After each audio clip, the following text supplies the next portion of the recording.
그리고 2월 달을 맞이했습니다. 2월은 이틀이나 짧은 달인데 또 주님께 함께 하셔서 승리하는 여러분 가정과 기업에 또 하나님이 늘 함께 하시는 은혜와 축복이 넘치길 주의 이름으로 축복합니다. 우리 앞뒤 한번 인사 한번 할까요? 예. 오늘 이렇게 한번 인사합시다. 제가 오늘 자꾸 꽃에 시선을 뺏기는 것 같아서 주님에게 미안한 마음을 가졌습니다. 예, 이렇게 당신은 꽃보다 더 아름다우십니다. 이렇게 한번 인사. 당신은 꽃보다 더 아름다우십니다. 예, 감사합니다. 예, 저도 모르게 자꾸 시선을 뺏기는 것 같아요. 게다가 오늘 시선이란 찬양까지 부르니까 더 죄송스러운 마음이 제가 앉아가지고 예배하면서요. 예, 2월 한 달 이제 봄을 또 준비하는 그런 계절이고 또 교회적으로는 열이 기도의 달이기도 합니다. 예, 또 새로운 봄을 준비하는 웅크리는 우리 마음에 하나님께 힘 주셔서 또 새롭게 3월 여러 가지 우리의 변화들을 이룰 수 있는 그런 귀한 달이 되길 바랍니다. 교회적으로는 항종 임직자들이 훈련하고 4월 둘째 주일에 임직식을 하는 그 일입니다. 특별히 서울 세 분의 임직자들이 잘 세워질 수 있도록 기도해 주시기를 바라고요. 배행팀이 어쨌든 좀 짧지만 다음 주에 다시 보고를 통해 우리 모두의 대리로 대사들로 다녀왔는데 함께 축제 예배로 잘 준비해 드리기를 바랍니다.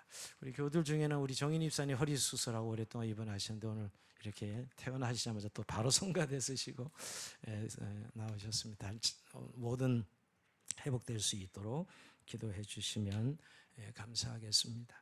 자, 오늘 우리에게 주신 하나님 말씀은 출애굽기 21장 28절에서 36절 말씀으로 공공영역의 책임이라는 제목으로 은혜의 말씀 나눕니다. 우린 지금 20장의 십계명 강해가 끝나고 21장 언약서를 좀 공부하고 있습니다. 21장, 22장, 23장, 24장까지가 한번 십계명을 적용하는 내규라고 볼 수 있는 언약서를 공부하고 있습니다.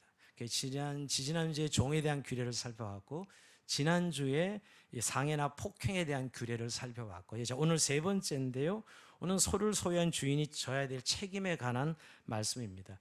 좀 이 성경에 이런 내용을 담고 있다는 것을 좀 의아하게 생각하는 분들 있을 줄 모르지만 어떻게 보면 좀 당황스러울 정도로 이렇게 세세하게 이스라엘 백성 공동체에 하나님이 구체적으로 말씀하고 있는가 하는 생각을 해보게 됩니다. 그러나 이것은 우리의 신앙생활이 하나님과의 관계만 있는 것이 아니라 이 우리의 삶의 구체적인 영역에서 삶의 일상 영역에서 우리가 신앙생활을 어떻게 해야 될 것인가를 말씀하고 있다는 것이에요. 사실 그 당시 소는 굉장히 귀하고 비싼 동물이에요. 지금보다 훨씬 더. 저도 결혼하고 늘 처갓집에 가면 농사를 지으시니까 옆에 딱 집 옆에 바로 애양간이 있어서 소가 딱 지키고 있는 그 모습이 늘 눈에 선합니다. 그러다 어느 날 그 소가 없어지더라고요. 근데 그만큼 소가 재산이었죠. 재산. 근데 이 당시는 더 말할 것도 없습니다. 근데 이 소가 순할 것 같지만 매우 예민합니다. 소가 예민해서 흥분된 상태에서는 사람을 들이받아서 죽이는 경우가 있죠. 이럴 때 어떻게 처리하는가 하는 처리 문제를 다루고 있습니다. 자, 우리가 이런 부분을 보면 우리 신앙 영역에 어떤 공적 영역, 일상의 영역이 있다는 것을 말씀하는 겁니다. 구분하자면 영적인 영역이 있고 우리의 어떤 생활의 영역이 있다는 것이죠. 영적인 영역, 우리가 주님을 만나고 회심하면 하나님을 예배하고 은혜를 받고 성령의 능력을 체험하고 그래서 나에 대한 새로운 정체성을 확인하고 세상을 변화시킬 비전의 말씀 또 능력을 받게 되죠. 그런데 여러분 이런 은혜를 받고 우리가 세상에 나가면 세상은 그야말로 우리가 가진 이런 하나님의 은혜의 원리로 움직여지는 것이 아니라 세상은 세상의 체제와 이념이 있고 그 제도와 시스템이 움직이는 것을 보게 됩니다. 세상이나 문화 또 세상의 경제 원리가 있는 것을 보게 됩니다. 근데 우리가 믿음의 어떤 그런 은혜 받은 관점에서 보면 우리는 꼭 이방인처럼 살아갈 수밖에 없는, 그것도 세속 문화에 우리가 들어갈 수 없고 또 그 함께하지 못할 것 같은 그런 우리의 마음을 발견하게 됩니다. 저는 사실은 고3 때 회심을 했는데요. 급작한 회심을 했는데요. 그 회심하고 나서 정말 세상에 나가고 싶지 않더라고요. 기도원에서만 살고 싶고 교회 안에서만 살고 싶고 학교 가기도 싫더라고요. 너무 은혜를 체험하고 나서는 그저 찬송하고 기도하고 예배만 드리면 좋겠다 이런 생각. 세상의 친구들 뭐 맨 욕이나 하고 또 뭐 늘 이렇게 그 세상에 추한 그런 어떻게 보면 악한 논리들을 보면서 나가고 싶지 않아서 어쩔 때 하나님 나 천국 데려가서 이렇게 기도한 적도 있는 것 같아요. 그때를 생각해 보면 이건 극단적인 신앙 자세죠, 여러분. 극단적인 신앙 자세인데 분명한 건 우리가 은혜를 받고 이런 영적 영이 있지만 이 우리의 신앙을 가지고 세상에 나가보면 우리는 그 신앙적인 것이 굉장히 사적인 영역으로 축소되고요. 또 그냥 개인의 종교의 생활로 이렇게 취급받지요. 그리고 세상의 영역 속에 우리의 영적 삶이 어쩔 때는 아무런 힘도 가지지 못하는, 내가 은혜 받고 이렇게 뭔가 하나님 안에서 은혜를 받았다는 것이 세상에는 아무런 힘도 되지 못하는 것 같은 그런 이질감, 외로움을 느낄 때가 많습니다. 근데 여러분, 우리가 하나님께서 우리를 은혜 받게 하시고 구원하신 다음에 우리를 세상에 보내셨다는 사실을 기억해야 돼요. 우리의 영적 영역에서는 하나님과 우리의 관계만이 신앙생활이 아니라 세상과의 관계에서도 우리가 신앙생활을 해야 된다는 거예요. 여러분, 예수님께서 부활하시고 나서 제자들에게 나타나셔서 평안할지어다 하시면서 뭐라고 말씀하시냐면 아버지께서 나를 보내신 것 같이 내가 너희를 세상에 보내노라 그랬습니다. 우리를 그리스도 안에 생명을 주시고 우리를 모으셨지만 다시 우리를 세상에 보내시겠다고 말씀하셨다고요.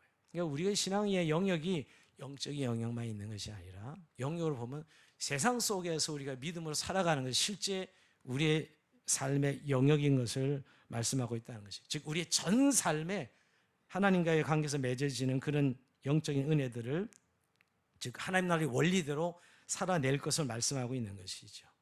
근데 이것이 제대로 우리 안에 잘 적용이 되지 않으면 신앙 따로 삶 따로가 됩니다. 그야말로 우리가 교회에서의 따로, 직장에서 따로, 가정에서 따로. 그러니까 교회에서는 거룩한 신앙생활하는 신앙인인데 가정에 가면 그렇지 못한 사람은, 그죠? 그렇게 살아갈 수도. 직장에서는 그저 이기주의적인 아주 자기밖에 모르는 그런 그리스도인으로 살아갈 수도 있고. 그러니까 직장 따로, 교회 따로가 되기도 하고요. 신앙 따로, 삶 따로가 되기도 하죠. 가끔 어떤 분이 그런 이야기하다 우리 회사의 부장님이 회식 자리에서 늘 술 먹고 늘 이렇게 좀 회사원들을 괴롭히는 그런 스타일인데 술을 먹으라고 막 강건해서 안 먹겠다고는 교회 다닌다 하니까 나도 교회 다녀. 술 먹어. 괜찮아. 깜짝 놀랐다는 거예요. 저분이 교회를 다녀. 교회 다니면 안 되는 분인데 그가 하는 평소의 삶을 보면 그야말로 교회 따로 신앙 생활 따로 회사 따로인 것이지요. 근데 여러분, 이런 현실 속에서 우리가 신앙생활을 하도록 부름받았다는 사실을 기억해야 됩니다. 여러분, 오늘 출애굽기만 해도 봐요. 여러분, 이들이 십계명을 받을 때 시내산에 올라가서 빽빽한 구름 가운데 하나님 임재를 체험합니다. 정말 신비한 체험이죠. 그렇죠? 신비한 체험 아닙니까? 근데 모세만 모세가 하나님 얼굴을 대면한 것 같이 체험하지만 이스라엘 백성들 그 산에 올라가서 그 장면을 봅니다, 여러분. 무서워 떨어져 죽겠다 그러죠, 여러분. 하나님 임재를 체험할 때.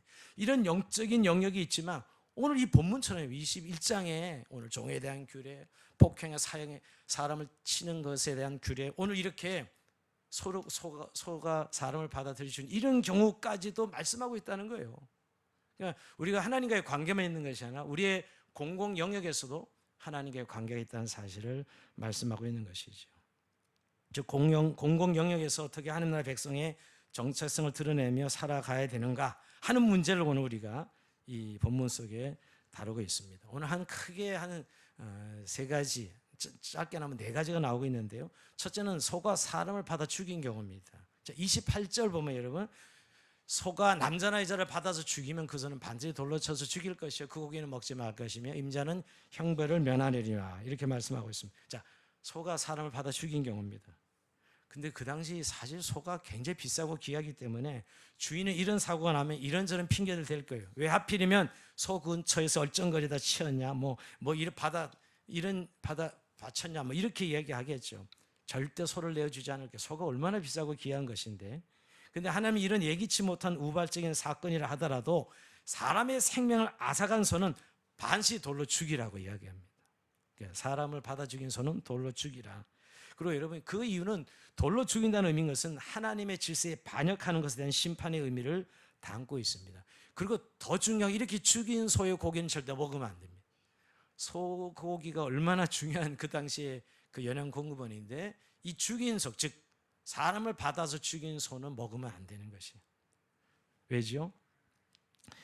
부정된 짐승이 됐기 때문에. 부정한 짐승이죠. 그래서 반드시 진멸해요. 사람을 죽인 소는 부정하게 되고 부정한 짐승은 진멸됩니다. 지금도 개가 사람을 물어 죽이면 개는 바로 즉시 사살시키죠. 그가 지금도 그런 것 같아요. 그러니까 사람을 죽인 짐승은 반드시 죽이라고 말씀하고 있는 것입니다. 그것도 어떻게 죽이냐면 공동체가 모여서 돌로 쳐 죽게 돼 있어. 서로 심판의 의미를 담고 있는 것이죠. 이제 그렇게 함으로 그 소유한 임자는 형벌을 면하게 됩니다. 근데 여러분, 면하게 되지만 이 말씀에서 이 사건은 본래 임자가, 즉 소유주가 자기 목숨으로 책임을 져야 되는 암묵적인 전제가 있습니다. 그것을 소유주 대신 임자 대신에 소가 죽는 것이죠. 즉 주인은 자기의 소가 이웃을 받았을 때, 그래서 죽었을 때 자신의 책임으로 하나님의 형상을 지닌 사람의 목숨을 잃게 되는 가슴 아픈 사건으로 여겨야 됩니다. 자, 이런 책임은 여러분, 즉 소의 주인은 죽이지는 않지만 그러나 암묵적으로 그런 전제가 깔려 있다는 거예요. 그 자기의 소가 다른 사람을 죽였으니까요. 그래서 29절에 이게 고선에 담겨져 있습니다. 자, 29절에 보면 이런 말씀이 있습니다. 자, 소가 본래 받는 버릇이 있고 그 임자는 그로 말미암아 경고를 받았으되 단속하지 아니하여 남녀를 막내로 받아 죽이면 그 소는 돌로 쳐 죽일 것이고 임자도 죽일 것이며. 자, 우발적인 사고로 이제 대부분 사고는 일어나지만 이 소가 평소에 사람들이 이거 문제 있는 소다, 사람을 잘 받는 버릇이 있으니 절대 소를 풀어놔서는 안 된다. 관리하고 이웃들이 경고 계속했어요. 이 소는 사람을 받는 버릇이 있으니까 절대 풀어놓으면 안 된다고 이렇게 경고했는데도 불구하고 이 소 주인이 설마 하고 그 관리를 하지 않고 풀어놨는데 마침 사람을 쳐서 죽었다. 그럴 경우는 소도 죽이고 주인도 죽이라는 거예요. 굉장히 무거운 책임을 묻는 것이죠. 그러니까 주인과 소를 같이 동시에 처벌하게 만드신 것입니다. 자, 소가 들이받았지만 그 소유주의 책임을 심각하게 묻고 있는 것이에요. 그러니까 이건 뭘 의미할까요? 소를 소유한 임자는 소 관리에 대한 책임이 있다는 사실을 말씀하고 있어요. 이런 경우 사실 보면 무슨 주인이 살인 의도가 있었던 건 아니잖아요. 근데 주인이 잘못한 것이라면 이 소가 받는 버릇이 있는데 관리 책임이죠. 관리를 잘못해서 결국 받아 죽였으니 너도 책임을 면할 길이 없다는 거예요. 그러니까 뻔히 사고가 일어날 줄 알면서도 그것을 관리하지 않은 것은 고의적 살인으로 보고 주인도 처벌을 하는 것입니다.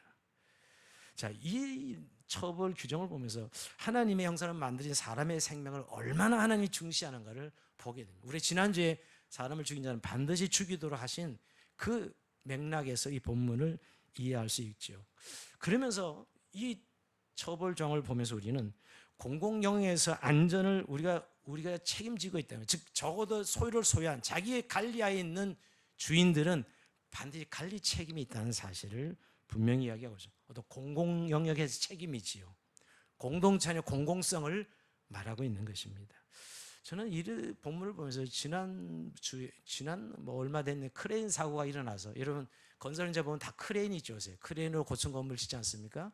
크레인이 붕괴되어서 5명의 노동자가 죽은 사건을 본 적이 있습니다. 근데 그 사건을 보니까 여러분, 왜 사고가 일어났느냐, 한번 이 고장이 났다는 거예요. 고장이 나서 부품을 갈아 끼워야 되는데 그 크레인의 부품을 사려면 이 스페인에 발주해가지고 스페인에서 순정 부품을 사다가 끼워야 된다는 거예요. 근데 이 건설회사에서는 발주해서 가져오려면 시간이 또 걸리고 또 순정 부품을 사서 끼면 상당한 돈이 훨씬 더 비싸니까 이 부품을 철공소에 가지고 그대로 만들어서 고쳤다는 거예요. 그러니까 순정 부품을 쓰지 않고 크레인을 고친 거지. 그래서 크레인이 결국 무너져서 사고가 나서 5명이나 죽었다는 것이죠. 여러분, 이 건설회사가 적어도 공사 현장에서 크레인에 대한 관리 책임이 있는데 그 관리 책임을 다하지 못함으로 결국 자본주의 논리에 밀려서 돈이 더 많이 들어가야 되고 또 시간이 결국 공기에 맞추지 못하니까 시간 때문에 그냥 자기들이 부품을 만들어 끼워서 그런 사고가 난 것입니다. 여러분, 우리 한국의 산업재해가 얼마나 많이 일어난 나라인지 아시죠? 이 자본주의 논리, 또 이런 책임자가 관리 책임을 진 자들이 책임을 지자. 설마 이런 일이 일어났어. 안전 불감점에 걸린 많은 사람들이 이런 사고를 좀 일으키고 있는데 이거 정말 책임을 물어야 돼요. 그래서 다시는 이런 사고 일어나지 않도록 해야죠. 그러니까 오늘 이 소주인에게 이런 관리 책임을 묻고 있다는 것을 공공 영역에서 적어도 이 공공성에서 하나님께서는 반드시 주인에게 책임을 지라고 말씀하고 있다는 거예요. 그런 관점으로 우리 본문을 보게 되죠. 그러면서 여러분 이 조항에는 세 축이 추가됩니다. 문제는 이제 피해를 당한 가족들이 그 사람을 죽이고 그 소를 죽이는 것으로 끝나지 말고 오히려 나는 속죄금을 달라 할 경우는 돈으로도 그 처벌할 수 있도록 해놨다는 거예요. 자, 30절 볼까요? 31절 만일 그게 속죄금을 부과하며 무릇 그 명령한 것을 생명의 대가로 낼 것이요. 그러니까 사실 소는 죽이지만 사람은 돈으로 속죄금으로 내고 사형을 면할 수 있는 것이. 그리고 그 31절에 아들을 받든지 딸을 받든지 법규대로 아들과 딸을 받았을 때도 그대로 속죄금으로 처리할 수 좀 유연하게 한 거죠. 사실은 책임은 사람을 죽이는 것인데 그 소가 그 소인의 주인을 속죄금으로, 여긴 배상금이라 그러지 않고 속죄금이라, 그 사람이 죽인 값이니까 그것으로 낼 수 있도록 한 것을 보게 됩니다. 그리고 더 나가서 좀 더 유연하게 한 것은 32절입니다. 소가 만일 남종이나 여종을 받으면 소임자가 은 30세겔을 그 상전에 줄 것이요. 사실 종은 주인의 소유잖아요. 종이 죽었을 때 물론 소는 죽여야 되지만 역시 그에게 은 30세겔을 주어서 형벌을 면하게 하는 그런 내용이 담겨져 있습니다. 이런 경우 보면 굉장히 좀 하나님께서도 유연하다는 걸 볼 수가 있어요. 그러니까 속죄금으로 그 사람 값을 할 수 있도록 한 것이죠. 저는 이런 이 규칙을 보면, 내규를 보면서 여러분, 하나님이 우리가 맡은 부분에서 관리의 책임을 지고 있다는 거예요. 하나님이 이 세상을 지으시고 인생들에게 뭘 명하시죠? 생육하고 번성하여 땅이 충만하라, 그리고 다스리라 그럽니다. 자, 생육하고 번성하라는 우리가 잘 알고 있는데 다스리라라고 말씀하고 있다는 거예요. 공중의 새와 들의 짐승, 바다의 고기까지 모두 사람의 다스림을 받도록 했습니다. 물론 죄가 들어와서 그 다스림이 사실 깨어진 건 사실이나 근본적인 것은 인간이 이 세상을 다스리도록 하나님께서 만드셨다는 거예요. 다스린다는 거예요. 뭐죠? 맡겨진 것들의 책임이 있다는 거예요. 맡겨진 것에 대해서 공적 책임이 있다는 거예요. 여러분, 가정에 우리 하나님께서 부부를 통해서 자녀를 우리에게 선물로 주시오. 자녀 양육의 책임을 주셨지요. 여러분, 우리가 자녀들을 양육하고 잘 가르칠 책임이 우리에게 있습니다. 여러분, 우리 요즘 이 부분이 너무 사실 깨어지고 있다고 생각이 드는, 두려워하지 말고 자녀들을 두려워하지 말고 우리가 잘 양육할 책임이 있다는 거예요. 여러분, 우리가 회사에 나가서 회사의 경영주가 된다면 회사원들을 여러분 관리할 책임이 있죠. 여러분, 국가 지도자가 된다면 국가를 관리할 책임을 있다는 거예요. 그게 오늘 하나님께서 인생들이 다스리라 하는 말씀 속에 있는 거죠. 즉 공적 영역 속에 책임을 져야 될 부분들이 있다는 거예요. 요즘 국가가 잘못 관리해서 사람들이 인명이 살상되고 이런 현장들에 국가가 책임지지 아니하는 오늘 이런 현실을 보면서 얼마나 사람들이 분노합니까? 그래서 사실 그런 다스리라 하는 영역에서 공적 책임이 있다는 사실을 이 내교 속에 우리가 살펴볼 수가 있습니다. 또 한 가지, 우리 두 번째는 사람의 부지로 짐승에게 피해를 입힌 경우. 자, 우리 33절 내용인데요. 사람이 구덩이를 열어두거나 구덩이를 파고 덮지 아니하므로 소가 나귀가 거기에 빠지면 그 동이 주인이 잘 보상하여 짐승의 임자에 돈을 줄 것이요 죽은 것은 그가 차지할 것이냐. 자, 사람의 부지, 즉 구덩이를 파놨는데 해필 소가 지나가 빠져 소가 죽었어요. 나귀가 지나가 나귀가 빠져 죽었어. 여기에 대한 처벌과 보상에 관한 법을 소개하고 있습니다. 사람이 구덩이 입구를 열어두거나 구덩이를 덮지 않아서 거기에 동물이, 짐승이, 가축이 빠져 죽었을 경우 이야기하는 것이죠. 그럴 때 이 구덩이의 주인은 빠져서 죽은 짐승의 주인에게 보상하라는 것입니다. 구덩이 주인이란 말을 쓰는 거 보면 이 구덩이 땅 주인이 말하겠죠. 자기 땅에 구덩이를 팠는데 여기에 짐승이 빠져 죽은 것입니다. 결국 그 구덩이를 팠으면 제도 덮어두고 피해를 받지 않도록 해야 되는데 그냥 개방해 놓았기 때문에 이런 사고가 났을 경우 그 구덩이를 판 사람의 책임을 묻는 것이에요. 그러니까 오늘 그 고기, 죽은 고기는, 짐승은 구덩이 주인이 가져가고 그 죽은 소를 사주라는, 그게 보상법이에요. 살아있는 소로 사주라고 말씀하고 있는 것이죠. 여러분, 오늘 이 짐승의 즉 죽은 고기는 빠진 이 구덩이 판 사람이 가지는 것이고 살아있는 소를 사주라는 거예요. 새로운 소를 사줘야 되는 그런 보상을 말씀하고 있습니다. 여기서 여러분, 이런 우리가 보상 규정을 보면서 하나님은 이스라엘 백성들 공동체 안에 서로 강한 책임감을 가지고 이웃의 피해를 입혔으면 인정하고 보상하는 인색하지 말 것을 이야기합니다. 자, 율법의 기준을 우리가 먼저 생각해야 돼요. 오늘 신약시대 살아가는 우리들은 에이, 만약 교회에서 이런 일이 생겼으면 에이, 사랑으로 해야지. 사랑이면 그냥 다 그냥 덮어주고 없던 일로 하고 뭐 예를 들면 뭐 그냥 은혜로 넘어가야지. 뭐 그 일부러 죽이려고 파놨나 뭐? 여러분 이렇게 슬쩍 넘어갈 수 있지 않아요? 근데 오늘 율법의 기준은 보상하는 게 원칙이에요. 근데 보상하는 게 원칙인데 정말 그리스도인이기 때문에 사랑으로 덮어줄 수도 있고 그 율법의 기준 위에 사랑이 더해지는 것이지요. 요즘 그리스도인을 오히려 이용해 먹는 사람들이 있습니다. 그리스도인의 간용을 율법의 기준을 완전 무시해버리고 그냥 덮어. 미량이라는 영화에서 보면 여러분 그런 거 한번 본 적이 있죠. 그런 식으로 하나님께 뭐 내가 용서받았으니까 넌 당연히 용서하는 거 아니야? 뭐 이런 식으로 얘기하는 거지. 오늘 율법의 기준이 있어요. 보상을 해야 되는 게 기준이죠, 여러분. 그러니까 공공 영역에서는 반드시 피해를 끼친 사람은 그 피해를 보상하는데 인색하지 말 것을, 즉 책임을 지우는 것을 보게 됩니다. 또 한 가지 여러분, 이제 아까는 부지로 소를 죽인 경우고 이제는 소끼리 이쪽 주인의 소와 이쪽 주인의 소가 부딪혀서 소가 죽었어. 이런 경우입니다. 자, 35절 볼까요? 이 사람의 소가 저 사람의 소를 받아 죽이면 살아있는 소를 팔아 그 값을 반으로 나누고 또한 죽은 것은 반으로 나누느니라. 그 소가 본래 받는 버릇이 있는 줄 알고도 그 임자가 단속하지 않았으면 그는 소로 갚을 것이요 죽은 것은 그가 차지할지니라. 자, 이 아주 정말 이런 세세한 것까지 다루고 있어요. 자, 소끼리 부딪혔는데 한쪽 소가 죽었어.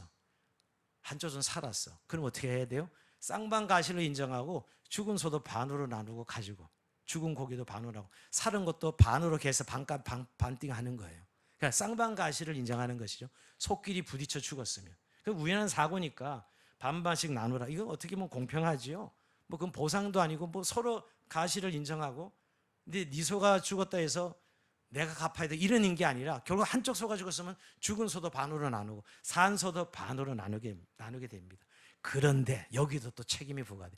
그냥 평소에 한쪽 소 주인이 이쪽 주인의 소가 늘 받는 버릇이 있어. 받는 버릇이 있는데 풀어놓고 길러서 부딪혀 누가 죽었다. 그러면 이 평소에 받는 버릇이 있는 걸 알고도 풀어놓은 주인은 더 배상해야 돼요. 어떻게 배상해야 되죠? 죽은 고기는 이 피해를 끼친 이 소가 가지지만 이 피해를 당한 소유주에게는 새로운 소로 사줘야 돼. 왜? 이미 받는 버릇이 있는 걸 알고도 관리하지 않은 책임을 물어서 손해배상을 하라는 것입니다. 이렇게 하나님께서 이스라엘 공동체 안에 적절한 조치를 취하지 않아서 생긴 사고니까 네가 배상해야 된다라고 이야기합니다. 그러니까 죽은 고기는 자기가 각이지만 죽은 소는 사내야 되는 것이죠. 자, 이것이 오늘 우리가 마지막 36절까지 말씀입니다. 저는 오늘 이 본문 묵상하면서 하나님 백성 공동체가 너무 구체적이고 또 너무 실제적이라서 좀 당황스럽습니다. 그 하나님의 그 임재를 생각해 영광스러운 임재하시는 하나님과 이렇게 실제 꼬투리 세세한 것까지 말씀하시는 하나님이죠. 우리는 여기서 이 율법에 담긴 정신을 한번 생각해 봐야 되고요.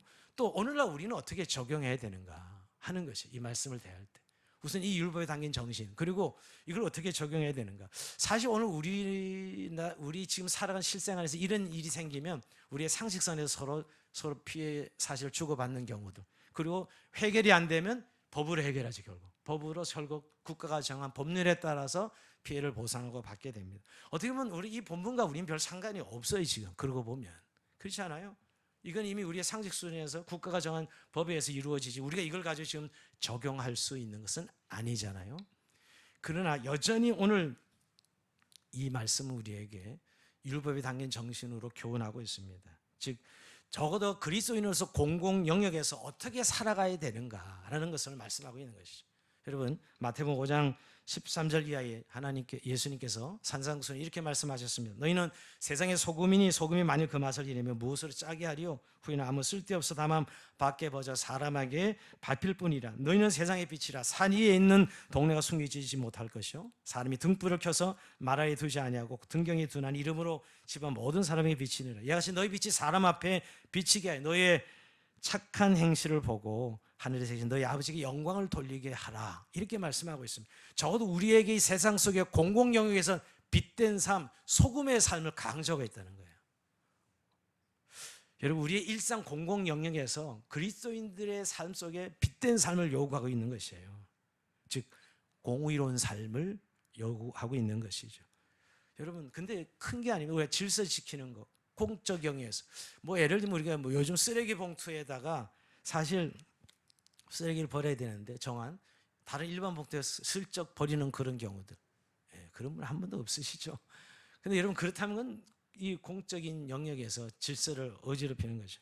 음식 쓰레기 봉투에 음식물을 담아야 되는데 일반 다른 봉투에 음식물을 쓱 버려서 버리는 그런 경우들, 이런 것들이 사실 우리 작은 거지만 공공 영역에서 우리 그리스도인들이 정말 빛된 삶을 살아가고 있는가 하는 생각을 해볼 수 있습니다.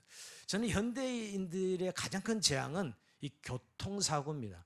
여러분, 전 세계에서 교통사고로 죽는 사람이 전쟁에서 죽는 사람보다 많아요. 지금 현대는 통계를 보면 교통사고로 죽는 사람이 훨씬 많습니다. 그만큼 우리가 이 교통 질서가 얼마나 중요한지 생각해 볼 수 있는데, 이 교통사고 비용이 너무 어마어마합니다.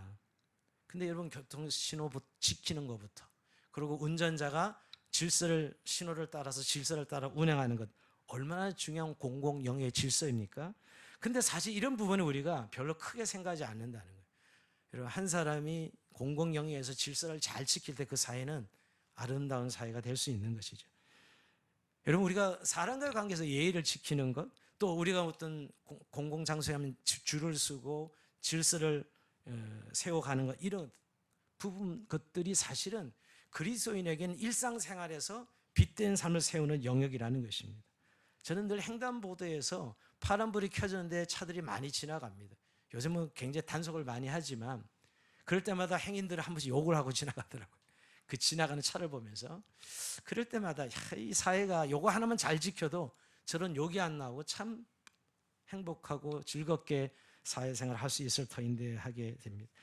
즉 우리의 일상영역에서 양심적인 그리스도인, 현 삶의 현장에 빛된 삶을 살아가는 그리스도인들을 요구하고 있다는 것이죠. 여러분, 근데 우리가 교회에서는 다 교인이지만 일상에 나가면 뭐 예를 들면 공무원이라면, 여러분, 국가를 경외하고 국가를 섬기는 공무원의 입장에서 내가 어떻게 하나님의 공의를 실천할 것인가, 여러분 너무나 분명하지 않습니까? 이런 일들에 대해서. 또 내가 회사를 경영하는 경영자가 그리스도인이라 한다면 탈세하지 않고 직원들을 제대로 월급을 주고 그런 하나님의 공의롭게 회사를 운영하는 것, 그 얼마나 중요한 그리스도인의 책무냐 이 말이에요.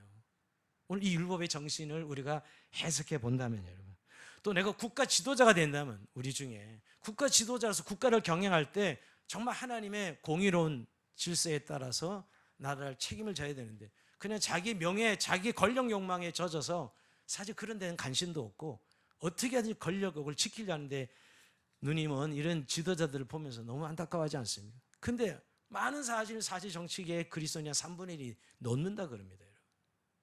그러니까 오늘 이런 일상 영역에서 하나님의 공의를 세우고 드러내는 것이 우리의 책임에 있다라는 사실을 기억해야 됩니다.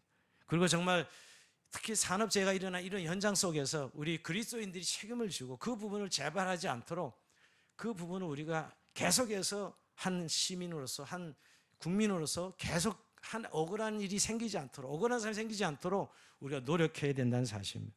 저는 지난 주간에도 2월 1일이죠. 마포구 공덕동에 급빠진 사고가 나서 2명이 죽었습니다. 사망하는 사고가 일어나, 경험을 내면서 그냥 달려가서 들이받아가지고 2사람이 죽었습니다. 근데 이 매년마다 급빠진 사고가 한두 건이 아닙니다. 한 40건 이상 생겨요. 1년마다. 지금 제가 쭉 통계를 내보니까 한 40여 건 이상이 매년마다 급빠진 사고가 일어나는데, 그래서 늘 사람이 죽고 다치는데도 한 건도 회사 책임으로 밝혀내지 못하고 있어요. 다 운전자 과실이에요. 이제 법에 호소하면, 법으로는 재판을 시작되면, 여러분 회사에서는 뭐 어마어마한 변호인단을 세워가지고 회사가 잘못 만들었다는 걸 밝혀내야 되는데 못 밝혀냅니다. 차를 만든 회사가 자기 회사 차 잘못 만들었다고 밝혀내겠어요? 절대 안 밝히죠. 그래서 한 번도 이긴 적이 없어요. 피해 보상을 받은 적이 없다고요. 뭐 간혹 그런 좀 작은 부분에 이긴 적은 있지만, 근데 이게 계속 일어난 사고입니다. 급발진 사고는 사실. 이런 것들을 밝혀내지 못하고 있는 것이죠. 여러분, 사회가 이런 공공 영역에서 억울한 일이 생기지 않도록 하는 것은 하나님 나라의 백성으로서 너무너무 중요한 일입니다. 우리가 차별금지법을 반대하는 이유도 말은 너무 좋은 법이 차별하지만 차별금지법이지만 그 안에 담긴 동성애를 허용하고 여러분 오히려 차별에 또 차별을 가하는 이런 법이라는 사실을 알기에 우린 반대하는 것이거든요. 그런 영역에서 억울한 일이 생기지 않도록 하나님의 공의가 무너지지 않도록 일상 영역에서 빛된 삶을 살아가는 것이 오늘 이 율법에 담긴 정신입니다. 그 정신을 우리가 일상생활에서 이게 신앙생활이에요. 교회에서 은혜 받고 우리가 하나님의 신비한 영역을 체험하지만 일상 삶에 가서는 억울한 일이 없고 하나님의 공의가 어그러지지 않도록 하나님의 질서를 세워가는 거예요. 그렇게 오늘도 이스라엘 백성은 이렇게까지 구체적으로 말씀하신 이유가 여기 있습니다. 여러분 신앙이 좋다는 이유는 그렇게 어떤 내가 정말 피해를 끼치선 피해를 보상할 줄 알고 사과할 줄 알고 그것에 적절한 관계를 맺어줄 줄 아는 사람이 믿음의 사람이요 하나님의 사람들입니다. 자, 끝으로 말씀을 마무리하면서 이렇게 우리의 일상 영역에 책임이 있는 것처럼 근본적인 그리스도인은 영적 책임이 있다는 거예요. 여러분 만약에 길을 가다 보니까 길이 끊어졌어요. 그냥 내가 어쩌다 발견해서 나는 사고를 면했는데 누가 이 차 몰고 가다 그냥 가면 떨어져서 죽을 것 같아. 그러면 우리는 마땅히 바리케이드를 치고 여기 사고 위험 지역이니까 여기 더 가면 안 됩니다. 표지판을 세우고 조치를 취하겠죠. 근데 나 바쁘다고 그냥 슬쩍 가버리고 그냥 그걸 지나쳤다면 그 뒤차 와서 그냥 떨어져서 사람이 죽었다면 이건 살인 방조죠, 여러분. 현실적으로 살인 방조가 되지 않겠어요? 근데 우리는 이런 일에 대해서 우리는 그렇게 심각한 책임을 느끼지 않는 거예요. 살인 방조인데도 불구하고 뭐 나 안 죽었으면 됐지라고 한다면 아니지. 근데 이것이 영적인 걸로 한번 바꿔볼까요? 여러분 우리는 예수 믿고 구원받아 생명의 길을 가는 자들입니다. 하나님의 백성으로. 근데 여러분 세상은 이 사실을 모르고 있어요. 그저 열심히 살고 또 착하게 살면 천국 가겠지. 그냥 이렇게 하고 열심히들 살잖아요. 뭐가 문제냐고 그렇게 사는 사람들이 이 세상을 살아가는 사람들입니다. 우리는 영적인 게 아니라 얼마나 위험한 일이에요. 오늘도 이 예수 그리스도를 믿음으로 믿지 아니하면 생명의 길, 영생의 길을 갈 수 없다는 것을 우리 너무나 잘 알고 있습니다. 이게 구원받은 자들의 영적 책임이죠. 세상에 대한 책임이 있다는 거예요. 이 사실이 어디에 나와요? 에스겔에서 나옵니다. 에스겔에서 하나님이 에스겔을 파수꾼으로 세워 민족의 파수꾼으로 세우시고 그리고 책임을 주십니다. 너는 그 사람이 악에서 돌이키도록 가르쳐야 된다는 거예요. 에스겔서 3장 18절에 보면 이렇게 말씀하죠. 가령 내가 악인에게 말하길 너는 꼭 죽으리라 할 때 내가 깨우치지 아니하거나 말로 악인에게 일러서 그의 악한 길을 떠나 생명을 구원하게 하지 아니하면 그 악인은 그의 죄악정에서 죽으려냐. 그 악인은 자기 죄로 죽었지만 그 자기가 안 지킨 거니까 죽지만 악을 행하지. 너는 내가 그의 핏값을 너에게서 찾으려 하겠다. 그의 핏값을 내가 네 손에서 찾겠다. 이거 무서운 책임이요. 무서운 책임입니다. 그러니까 우리가 이런 생명의 길을 알면서도 우리가 딱 있다 모르고 나만 천국 가면 되지, 뭐 나만 좋은 데 가면 되지, 나만 이런 은혜를 누리면 되지 하고 아무런 책임감을 느끼지 못한다면 내가 너에게서 핏값을 찾겠다 말씀하고 있는 것입니다. 진리를 아는 자의 책임이 있다는 것입니다. 물론 무례하게 전하고 무례하게 복음을 전하는 말씀이 아닙니다. 구원받은 백성의 삶이 무엇인지 우리가 나타낼 책무가 우리에게 있다는 것이에요. 적어도 그리스도의 교회는 이런 책무를 가지고 이 땅에 살아가고 있는 것이죠. 반드시 우리가 받은 구원이 무엇인지를 세상이 알 수 있도록 선포해야 됩니다. 세상은 보이지 않는 하나님을 알 수가 없습니다. 그러나 적어도 교회와 성도들의 삶을 보면서 하나님을 알 수 있게 해야지요. 사람들이 싫어할 것이 두려워서 말하지 않고 입을 다물고 있으면 그 책임을 우리에게 묻겠다는 것입니다. 오늘 우리 이 본문에 오늘 율법에 나온 내용이 그렇지 않습니까? 말을 듣지 않는 소에 대해서 즉 평소에 들이받는 소라고 분명히 알면서 그 소를 그대로 방치했을 책임을 주인에게 물으신다는 거예요. 구덩이를 팠지만 그 구덩이에서 분명히 사람이 다칠 걸 알고 그냥 관리하지 않았다면 그 책임을 구덩이 판 주인에게 돌리는 것처럼 말입니다. 근데 우리는 늘 이 책임을 하나님께 돌립니다. 오늘 하나님이 이렇게 해놓으신 거 아니냐고. 그 사람이 뭐 그렇게 죄진 그 사람의 책임을 하나님이 책임으로 돌리고 있다는 것이죠. 그러나 그리스도인이 진리 안에서 우리가 올 세상을 보고 있는 자들이기에 그래서 주 예수를 믿으면 그는 너와 내 집이 구원을 우리가 받은 구원은 사실 먼저 받은 것뿐 우리가 잘나서 받았습니까? 우리가 착해서 받은 거예요? 아니라고요. 먼저 받아서 후 사람들에게 구원의 통로가 되도록 한 것뿐이에요. 우리가 이 안에 교회 안에 있다는 거 교회 밖의 사람들 먼저 그들을 향해서 오게 하려고 우리를 이 안에 먼저 두셨다는 사실이지요. 그런 세상에 대한 책임이 있다는, 세상이 망하는 것은 바로 그리스도인들에게 책임이 있다는 것이에요. 이게 성도의 공적 책임이에요. 영적 책임이죠. 아까 공공영의의 책임이 있다면 영적 책임입니다. 성도 여러분, 우리가 그런 의미에서 깨어 있어야 될 이유가 있고요.